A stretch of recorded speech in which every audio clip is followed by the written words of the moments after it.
Hi friends, Vijay Ramesh വ്ളോഗിലേക്ക് നിങ്ങൾക്ക് ഏവർക്കും സ്വാഗതം. ബിഗ് ബോസിൻ്റെ 73-ാം ദിവസത്തെ എപ്പിസോഡിൻ്റെ ഫുൾ റിവ്യൂ ആണ് ഞാൻ പറയുന്നത്. ആദ്യമായിട്ടാണ് നിങ്ങൾ ഈ ചാനൽ കാണുന്നതെങ്കിൽ പ്ലീസ് ഒന്ന് സബ്സ്ക്രൈബ് ചെയ്യാൻ മറക്കല്ലേ കൂട്ടുകാരെ.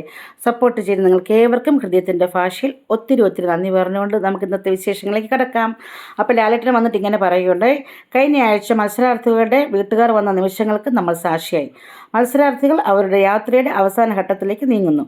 കൂടുതൽ വിശേഷങ്ങൾ അറിയാം, നമുക്ക് അകത്തേക്ക് പോകാമെന്ന് പറഞ്ഞുകൊണ്ട് ലാലേട്ടൻ അകത്തേക്ക് വന്നിട്ടുണ്ട്. ലാലേട്ടനെ കണ്ടത് എല്ലാവരും ഹായ് ലാലേട്ടൻ എന്നൊക്കെ പറഞ്ഞിട്ട് എല്ലാവരും അങ്ങോട്ടും ഇങ്ങോട്ട് വിഷ് ചെയ്തിട്ടുണ്ടായിരുന്നു. ലാലേട്ടൻ അവരെയും വിഷ് ചെയ്തു. എല്ലാവരും സുഖമായിട്ടിരിക്കുന്നു, ഹാപ്പി അല്ലേ, എന്തുണ്ടായിരുന്നു കഴിഞ്ഞ ആഴ്ച നിങ്ങളുടെ വീട്ടുകാരൊക്കെ വന്നിട്ട് പോയല്ലേ, അമ്മയും അച്ഛനൊക്കെ വന്നിട്ട് പോയിട്ടുണ്ടായിരുന്നു, എല്ലാവർക്കും സന്തോഷമായോ എന്ന രീതിയിൽ കൂടുതൽ ആൾക്കാർ അച്ഛന്മാരുമായി അകൽച്ച ഉള്ളതുപോലെ എനിക്ക് തോന്നി എന്ന രീതിയിൽ ലാലേട്ടൻ പറഞ്ഞിട്ടുണ്ടായിരുന്നു കേട്ടോ. അപ്പോൾ എന്താണ് അച്ഛന്മാർ വന്ന വീഡിയോ കാണിക്കുന്നുണ്ട്, അതിനുശേഷം ഉണ്ടല്ലോ ഓരോരുത്തരായിട്ട് ചോദിക്കുന്നുണ്ട്. അപ്പോൾ ജിൻഡോട് ചോദിക്കുന്നു, ജിൻഡോ അച്ഛൻ കുട്ടിയാണോ അമ്മ കുട്ടിയാണോ? അപ്പോൾ ഞാൻ അമ്മക്കുട്ടിയാണ്, അപ്പോൾ അമ്മ എനിക്ക് വേണ്ടി പ്രാർത്ഥിക്കുമെന്ന് പറഞ്ഞിട്ടുണ്ടായിരുന്നു, നല്ലോണം കളിക്കാൻ പറഞ്ഞിട്ടുണ്ടായിരുന്നു. അങ്ങനത്തെ രീതിയിൽ ജിൻഡോ കാല് വൈകിയായിരുന്നു കേട്ടോ. പിന്നെ ഇരുന്നാണ് സംസാരിച്ചത്. അപ്പോൾ ഈ അച്ഛന്മാരെ അകൽച്ച കാണുന്ന എന്ന രീതിയിൽ പറഞ്ഞല്ലോ. അപ്പോൾ നന്ദന എണീറ്റെന്ന് പറഞ്ഞിട്ട് നന്ദനയ്ക്ക് അച്ഛനില്ലല്ലോ. അപ്പോൾ ആ നന്ദന ഭയങ്കര ഒരു പറയേണ്ട ഒരു വിഷമാവസ്ഥയിലായിപ്പോയി. എന്നിട്ട് പറഞ്ഞ് കണ്ണുള്ളപ്പോൾ കണ്ണിൻ്റെ കാഴ്ച അറിയത്തില്ല, എല്ലാവരും അച്ഛന്മാരെ സ്നേഹിക്കുക, എൻ്റെ അമ്മയും വന്നു, അമ്മയ്ക്ക് ഞാനില്ലാതെ ഉറങ്ങാൻ പറ്റുന്നില്ല എന്ന രീതിയിൽ സംസാരിച്ചു. അതിനുശേഷം നമ്മൾ അഭിഷേകം കേട്ടോ, അഭിഷേകിനോട് ചോദിച്ചപ്പോൾ പറഞ്ഞു, എല്ലാവരും അമ്മമാർ, എനിക്ക് അമ്മ ഇല്ലാത്തതുകൊണ്ട് ഞാൻ ലെറ്ററൊക്കെ എഴുതിയുടെ എല്ലാവർക്കും ഇഷ്ടപ്പെട്ടിട്ടുണ്ടായെന്ന് തോന്നുന്നു. അങ്ങനെ അമ്മമാർ വന്ന് എല്ലാവരും എന്നെ വന്ന് എന്താ പറയണ്ട, മോനെ ഞാനുണ്ട് ഞങ്ങളുണ്ട് എന്ന് പറയുകയും മാത്രമല്ല ഒരു ഫുഡ് കഴിക്കുന്ന സമയത്ത് എനിക്ക് ഫുഡ് വരെ വാരി വരെ തന്നിട്ടുണ്ടായിരുന്നു. അങ്ങനെ എനിക്ക് ഈ സെൻറ്റിമെൻറ്റ്സ് ഒന്നും ഇഷ്ടമില്ല. അപ്പോൾ ലാലേട്ടൻ പറഞ്ഞു, അതെന്താണ് അമ്മയായാലും അച്ഛനായാലും എല്ലാവരോടും മക്കൾ സ്നേഹത്തോടെ ഇരിക്കുക, സെൻറ്റിമെൻറ്റ്സ് കാണിക്കുക എന്ന രീതിയിൽ സംസാരിച്ചിട്ടുണ്ടായിരുന്നു. അതിനുശേഷം നമ്മുടെ ടാസ്കുകൾ എങ്ങനെ ഉണ്ടായിരുന്നു എന്ന രീതിയിൽ, അപ്പോൾ ആദ്യത്തെ ടാസ്കിനെ കുറിച്ച് ചോദിക്കുന്നുണ്ടായിരുന്നു. നമ്മുടെ ജിൻഡോപ്പൻ്റെ അടുത്ത് ചോദിച്ചിട്ടുണ്ടായിരുന്നു, തലയണ എന്താ ജിൻഡോ, തലയണ ടാസ്കിലെ ജിൻഡോയുടെ ആ എന്താ പറയുക ജഡ്ജ്മെൻറ്റ് പെർഫെക്റ്റ് അല്ലായിരുന്നു, എല്ലാവർക്കും ഒരു പൊതുവെ ഒരു അഭിപ്രായം ഉണ്ടായിരുന്നു. അപ്പോൾ ജിൻഡോ പറഞ്ഞത്, സാർ ഇവരങ്ങനെയല്ല, ബാക്കിയുള്ളവർ 2 തലയണ സ്റ്റിച്ച് ചെയ്തപ്പോൾ ഇവർ 9 സ്റ്റിച്ച് ചെയ്തു. അപ്പോൾ സുജി പറഞ്ഞു, സാർ 9 നോക്കിയിട്ടില്ല സാർ, എല്ലാം റിജക്റ്റാണ് ചെയ്തിരിക്കുന്നത്. ലാലേട്ടൻ ചോദിക്കുന്നത്, ജിൻഡോ വേറെ എന്തെങ്കിലും പ്ലാൻ ഉണ്ടോ എന്ന് ചോദിച്ചു. അപ്പോൾ ഇല്ല ലാലേട്ട, ഉടായ്പ നടത്തി ഇവിടെ ആരും ജയിക്കേണ്ട എന്ന രീതിയിൽ സംസാരിച്ചിട്ടുണ്ടായിരുന്നു. തലേന്ന മന്ത്രം ടാസ്കിനെ കുറിച്ച് ചോദിക്കുന്നതിന് മുന്നേ തന്നെയാണ് നമ്മുടെ പതപ്പിക്കൽ റൗണ്ട് ഉണ്ടായിരുന്നത്. ഫസ്റ്റ് അതായിരുന്നല്ലോ ആദ്യം തുടങ്ങിയിരിക്കുന്നത്, ലാസ്റ്റ് വീക്കിലെ ആദ്യത്തെ ടാസ്ക് എന്ന് പറഞ്ഞാൽ അതായിരുന്നല്ലോ പതപ്പിക്കൽ. അപ്പോൾ അതിനെക്കുറിച്ചിട്ടൊരു ചോദിച്ചിട്ടുണ്ടായിരുന്നു. ഇപ്പോൾ ജാസ്മിൻ പറഞ്ഞ, സാർ സോപ്പിലാണെങ്കിൽ നമ്മൾ പതപ്പിച്ച് എല്ലാം തീർത്തു, പക്ഷേ ഇവർ ആ സോപ്പിൻ്റെ ബാലൻസ് കിട്ടുന്നില്ല, കാണുന്നില്ല. അപ്പോഴത്തേക്ക് ചെറിയ ഒരു കള്ളത്തരം ഇവർ കാണിച്ചിട്ടുണ്ടായിരുന്നല്ലോ. അപ്പോൾ അത് എക്സ്പ്ലെയിൻ ചെയ്തു, സായി സമ്മതിച്ചു, സാർ അത് ചെറിയൊരു പീസ് ഉണ്ടായിരുന്നു, അത് ഞങ്ങൾ വെള്ളത്തിൽ ഹോൾസിൽ കൂടെ അങ്ങ് തള്ളി വിട്ടു എന്ന രീതിയിൽ സംസാരിച്ചു. അപ്പോൾ അപ്സര പറഞ്ഞു, ലാലേട്ട എനിക്കിതിൽ പങ്കില്ല.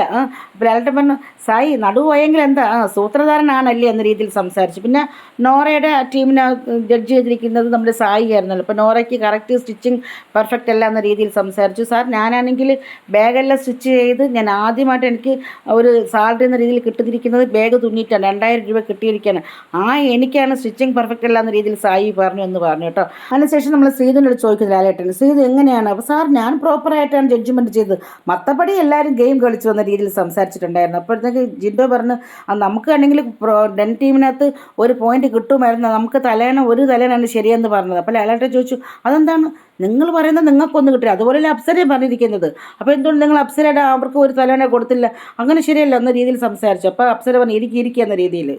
അതിനുശേഷം ലാലേട്ടൻ ചോദിച്ചു, കഴിഞ്ഞ പ്രാവശ്യം എവർ റോളിംഗ് ട്രോഫി ആർക്കാണ് കിട്ടിയിരിക്കുന്നത്? അപ്പം ഡെന്നിൻ്റെ കയ്യിലാണുള്ളത്. ജിൻഡോ ട്രോഫി എടുത്തിട്ട് വന്നു.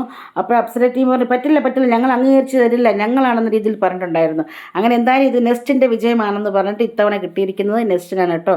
അതായത് നമ്മുടെ പോളിൻ്റെ അടിസ്ഥാനത്തിൽ പ്രേക്ഷകരുടെ തീരുമാനപ്രകാരമാണെന്ന രീതിയിൽ ലാലേട്ടൻ പറഞ്ഞിട്ടുണ്ടായിരുന്നു. അപ്പോൾ ഋഷി പറഞ്ഞു, ചക്ക വീണ് മുയൽ ചത്തതുപോലെ ഞങ്ങൾക്ക് കിട്ടിയെന്ന രീതിയിൽ സംസാരിച്ചു. അതിനുശേഷം ഒരു ഗെയിമാണ്, ഫൺ ഗെയിം, അതായത് ഒരു സിനിമ പേര് പറഞ്ഞിട്ട് അതിങ്ങനെ അഭിനയിച്ച് കാണിച്ചു കൊടുക്കുക. അപ്പോൾ ലോട്ട് എടുക്കുക, ഓരോ ലോട്ട് എടുത്തതിന് ശേഷം അതിൽ ഏത് സിനിമയാണോ ആ സിനിമ നമ്മുടെ അഭിഷേക് ശ്രീകുമാരെ ക്യാപ്റ്റനെ കാണിക്കണം, എന്നിട്ട് അവരത് സംസാരിക്കാതെ അഭിനയിച്ച് കാണിക്കണം. അങ്ങനെ ജിൻഡോൻ ആദ്യം വന്നിട്ട് ലോട്ട് എടുത്തിട്ട്, അപ്പം മഹേഷിൻ്റെ പ്രതികാരത്തിൻ്റെ സിനിമയായിരുന്നു കേട്ടോ. അങ്ങനെ ജിൻഡോ എത്ര ശ്രമിച്ചിട്ടും അവർക്ക് മനസ്സിലാക്കാൻ പറ്റിയിട്ടില്ലായിരുന്നു. അപ്പോഴത്തേക്ക് ലാലേട്ടൻ പറഞ്ഞു, ഏത് സിനിമയാണ് ജിൻഡോ? അതായത് മഹേഷിൻ്റെ പ്രതികാരം. പിന്നെ സുജോ വന്നിട്ട് ഭ്രമരം. ഋഷിയാണെങ്കിൽ സുഗമോ ദേവിയാണ് കേട്ടോ. സുഗമോ ദേവിയെ അഭിനയിച്ച് കാണിച്ചിട്ട് സുഖം വരുന്ന രീതിയിലൊക്കെ അഭിനയിച്ച് കാണിച്ചപ്പോൾ ലാലേട്ടൻ അത് ഇമിറ്റേറ്റ് ചെയ്ത്, ഇങ്ങനെയാണോ സുഖം വരുന്ന രീതിയിൽ ഒരു ഫണ്ണായിട്ട് ചിരിക്കാൻ മേടിക്കാനുണ്ടായിരുന്നു. എൻ്റെ പോകുന്ന സമയത്ത് ലാലേട്ട ബർത്ത്ഡേ ഗിഫ്റ്റായിട്ട് ഞങ്ങൾക്ക് ലക്ഷറി പോയിന്റ് കൂട്ടി തന്നെ. അപ്പോൾ ലാലേട്ടൻ പറഞ്ഞ ഒരു 150 പോയിന്റ് തരാം എന്ന രീതിയിൽ സംസാരിച്ചു. അതിനുശേഷം എവിക്ഷനാണ്. എവിക്ഷനിൽ 9 പേരുണ്ടല്ലോ. അപ്പോഴത്തേക്ക് നിങ്ങൾ ടെൻഷൻ അടിക്കേണ്ട. ഇത് ഗെയിമിൻ്റെ പ്രത്യേകത ഇങ്ങനെയാണ്. അപ്പോൾ ഇതിൽ ആരാണ് പോകണമെന്നുള്ള ബിഗ് ബോസ് പറയും. അപ്പോൾ അതിൽ ഞാൻ അവിടെ വെയിറ്റ് ചെയ്യാം. നിങ്ങൾക്ക് ആരാണോ അവർക്ക് എൻ്റെ അടുക്കൽ വരാമെന്ന് പറഞ്ഞിട്ട് ലാലേട്ടൻ പോകുന്നുണ്ട്. ഗാർഡൻ ഏരിയയാണ്. ഒരു 5 ബോക്സും കാണിക്കുന്നുണ്ട്. 9 പെഡസ്റ്റലും ഉണ്ട്. ഒരു ട്രൈയും ഉണ്ട് കേട്ടോ. ആ ട്രേക്കകത്ത് 20 ബോൾ ശേഖരിച്ച് ആ ഹോൾ ഫില്ല് ചെയ്യണം. അപ്പോൾ ആ 20 ബോൾ ആർക്കാണോ ലഭിക്കാത്തത് അവർ ഔട്ടാകും. അങ്ങനെ നന്ദനെ വന്ന് 1ാമത്തെ നമ്പർ പെട്ടി ഓപ്പൺ ചെയ്തിട്ടുണ്ടായിരുന്നു. അപ്പോൾ ആ ബോൾ ശേഖരിച്ചിട്ട് എവിക്ഷനിൽ വന്നിരിക്കുന്ന 9 പേര് എന്ത് ചെയ്യണം, അവർക്ക് കൊടുത്തിരിക്കുന്ന ട്രേ ഫില്ല് ചെയ്യണം. അങ്ങനെ ഓരോ റൗണ്ടായിട്ട് അങ്ങനെ 4 റൗണ്ടും ഫില്ല് ചെയ്ത സമയത്ത് നമുക്ക് ആദ്യമായിട്ട് സേവ് ആകുന്നത് ശ്രീതുവും അർജുനുമാണ് സേവ് ചെയ്തിരിക്കുന്നത്. ഫസ്റ്റ് 2ാമത്തെ റൗണ്ടിൽ കേട്ടോ. 3ാമത്തെ റൗണ്ടിൽ ജിൻഡോയും അതുപോലെ തന്നെ അഭിഷേക് ശ്രീകുമാറും സേവ്ഡ് ആയിട്ടുണ്ട്. പിന്നെ 4ാമത്തെ സമയത്ത് അപ്സര, അൻസിബ, ഋഷി അവരാണ് സേവ് ആയിരിക്കുന്നത്. അങ്ങനെ 4 ബോക്സും ഓപ്പൺ ചെയ്ത് ഇനി 5ാമത്തെ ബോക്സിനകത്ത് വന്ന സമയത്ത് നമ്മുടെ ജാസ്മിനും റസ്മിനും മാത്രമായിരുന്നു കേട്ടോ. അങ്ങനെ ജാസ്മിൻ ഓടിപ്പോൾ ജാസ്മിൻ ഹഗ്ഗൊക്കെ ചെയ്യുന്നുണ്ട്. കുഴപ്പമില്ല, ഞാൻ പോകാം എന്ന രീതിയിൽ സംസാരിക്കുന്നുണ്ട്. അപ്പോൾ സേവായ ശ്രീതുവും അർജുനും അതുപോലെ തന്നെ അഭിഷേക് ശ്രീകുമാറും ജിൻഡോയും എല്ലാവരും ഓഡിയൻസിന് തൊഴുകൈയോട് നന്ദി പറഞ്ഞിട്ടുണ്ടായിരുന്നു കേട്ടോ. അൻസിബ ആയാലും ഋഷി ആയാലും അപ്സര ആയാലും എല്ലാവരും എന്താ പറയേണ്ടത്, പ്രേക്ഷകരാണല്ലോ ഇവരിവിടെ നിലനിർത്തിക്കൊണ്ട് പോരുന്നത്. അപ്പം ആ പ്രേക്ഷകരുടെ വോട്ട് കിട്ടിയതുകൊണ്ട് അവർ നന്ദിയൊക്കെ പറഞ്ഞു. അതാ 5ാം നമ്പർ ബോക്സ് ആണ് കേട്ടോ. അപ്പോഴത്തേക്ക് ബിഗ് ബോസ് അനൗൺസ് ചെയ്തു 5ാം നമ്പർ ബോക്സ് ജാസ്മിനും റസ്മിനും വന്ന് ഒരുമിച്ച് ഓപ്പൺ ചെയ്യാനായിട്ട്. അങ്ങനെ 2 പേരും വന്ന് ഒരുമിച്ച് ഓപ്പൺ ചെയ്തു. ബോളൊക്കെ അവർക്ക് അറിയാലോ, അവരെ പേര് എഴുതിയിരിക്കുന്ന ബോൾ. അപ്പോൾ അങ്ങനെ ജാസ്മിൻ എടുക്കുന്നു. അപ്പോൾ തന്നെ നമ്മുടെ റസ്മിൻ്റെ കാര്യം മനസ്സിലായി. റസ്മിന് ആ ബോൾ തികയ്ക്കാൻ പറ്റില്ല എന്നുള്ളത്. അങ്ങനെ എന്തായാലും അവർ തിരിച്ചു പോയിട്ട് ട്രൈ നമ്മുടെ ജാസ്മിൻ ഫില്ല് ചെയ്തിട്ടുണ്ടായിരുന്നു. ജാസ്മിനെ ഫുള്ളും ട്രേ ഫില്ല് ചെയ്യാൻ പറ്റിയിട്ടുണ്ടായിരുന്നു. റസ്മിനെ വന്ന് ഹഗ് ചെയ്യുന്നുണ്ട്. അങ്ങനെ ഈ 11ാമത്തെ ആഴ്ചയിൽ എവിക്റ്റ് ആയിരിക്കുന്നത് കോമണർ എന്ന ഒരു എന്താ പറയേണ്ട ഒരു ഐഡിയയിൽ വന്നിട്ട് നമ്മുടെ ഔട്ടായിരിക്കുന്നത് വേറെ ആരുമല്ല, റസ്മിനാണ്. അതിനുശേഷം റസ്മിൻ എല്ലാവരുടെ പോയിട്ട് എന്താ പറയുക ഹഗ് ചെയ്യുന്നുണ്ട്. എന്നോടൊന്നും വിഷമം വിചാരിക്കരുത്, ഗെയിമിൻ്റെ ഭാഗമായിട്ട് എടുക്കുക. പക്ഷേ നമ്മുടെ അർജുനും ശ്രീധുവിനും അപ്സരയ്ക്കും നോറയ്ക്കും നല്ല വിഷമമായിട്ടുണ്ട് കേട്ടോ. ജാസ്മിന് കുറച്ച് ഓവർ കോൺഫിഡൻ്റ് ഉള്ളതുപോലെ എനിക്ക് തോന്നി. ജാസ്മിൻ്റെ ആ ഒരു പെരുമാറ്റത്തിലൊക്കെ വലിയൊരു വിഷമം എനിക്ക് ഫീൽ ചെയ്ത് കണ്ടില്ല. പക്ഷേ അർജുനൊക്കെ നല്ല വിഷമമായിരുന്നു. ഇത് നല്ല കൂട്ടായിരുന്നല്ലോ. എന്തായാലും മിൽമയുടെ ഉപകാരം നമ്മുടെ അഭിഷേക് ശ്രീകുമാർ റസ്മിനെ ഏൽപ്പിക്കുന്നുണ്ട്.